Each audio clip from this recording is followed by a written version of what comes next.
Oh.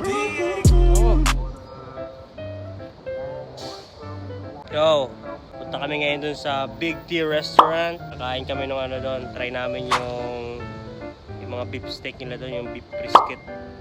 Nakikita namin sa TikTok. Try namin tikman, no? Kumain na kami sa baboy. Gabi baboy na naman. Ngayon baka naman. At ibang Sigang eksena, gitgitang hilera, wisit na sa inip at maiksi na pasensya. Sa haba ng pila, masasagip ka ng pera.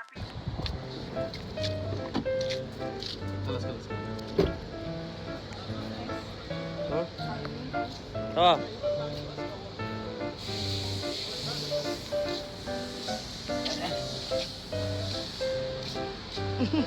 God bless you. Open, right?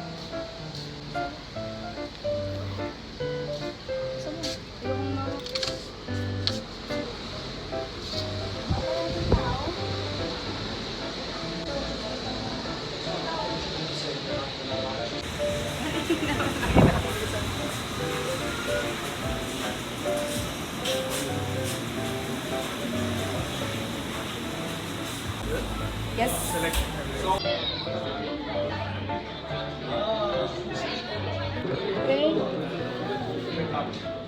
Oh, sorry for the age. Yung nilagay na kasama ko.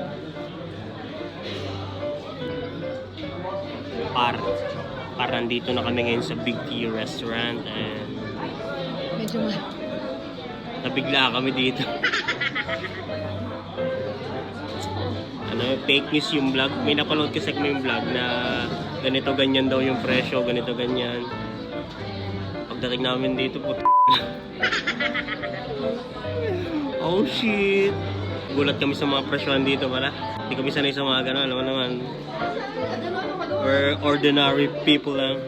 Tipong pang pork siomay lang tayo, mga ihaw-ihaw lang tayo. Mga pang ihaw-ihaw lang tayo, tol. Mga pang ano, mga pang chicken skin lang yung presyohan natin. ito ang pamisos nila eh.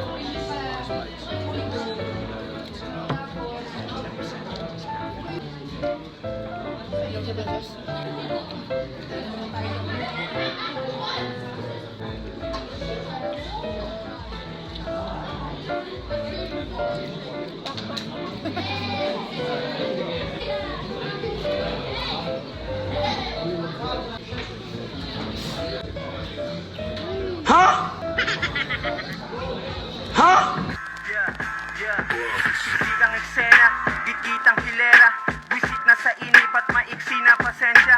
Sa haba ng pila, masasagip ka ng pera. Pinakamadaling daan ay sa ilalim ng mesa. Mabilis sa lorekang may kaakibat na bayan. Dagdag kita agad sa nangangasiwang mapalad. Malagong kolektahan sa patagong konektahan. Tumatakbo ang sistema, kayang gawin ang palakad. Samantalang sa ugali, pansin ko marami. Galit sa mandarambong, galit sa imong salbahe. Pero pag sa atin ang pabor, handaring manaputahe. Hipokritong sabi yan ng Pinoy, madiskarte ka. Teka muna, aber, aba mahusay na tayo. Kulay pa lang ng papel, alam agad kung magkano. Ganun din ang salapi at ang patunay na kaso. Kaya na rin alamin tunay na kulay ng tao. Kaya di nakataka-taka, mga nagwatak-watak papunta sa kanya-kanya. Pagkat katawa-tawa kahit sa barya-barya. Pag hindi na patas ay doon pa nagtatabla-tabla. Sa nasirang kasunduan, tiwalang nabuo. Mabilis ang pagkukok hanggang mabali ng tuluyan. Hati anong utang kapag naging gulo. Ultimo magkadugo, sila pa nagkakaduguan. Kung kaya kilala ang lahi natin bilang palawan. Ngunit ang tapang nagarit, minsan ay labis naman. Kapayapaang hangarin, naging kabaliktaran. Banta na rin kapag sinabing pasensyahan na lang. Yung bill namin. Oh my lords.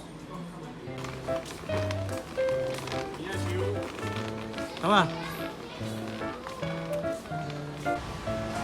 Par, ito na yung sagot sa pagpapatangos ng ilong natin, par. 8 lang.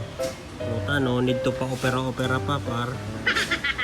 Ito na yung sagot sa ating mga pangamba, sa mga pango, sa mga pangungusap. Ito na yung sagot. 10 to 15 minutes per day lang. Make your nose up and beautiful. Anak ng tinapa, nandito ka lang pala sa day to day. Puta. Ito na. Ayan o. Ito na. Ito pango dati. Nung matapos nang gamitin yung puta ng tangos. Letter L. Love. Diba? Panalo par. Yun yung sagot sa ating mga pangungusap. Bago par, may nakaiwan pa dito ng Christian Dior. Oh. Putang na. Christian Dior. Ayos ah. Christian Dior.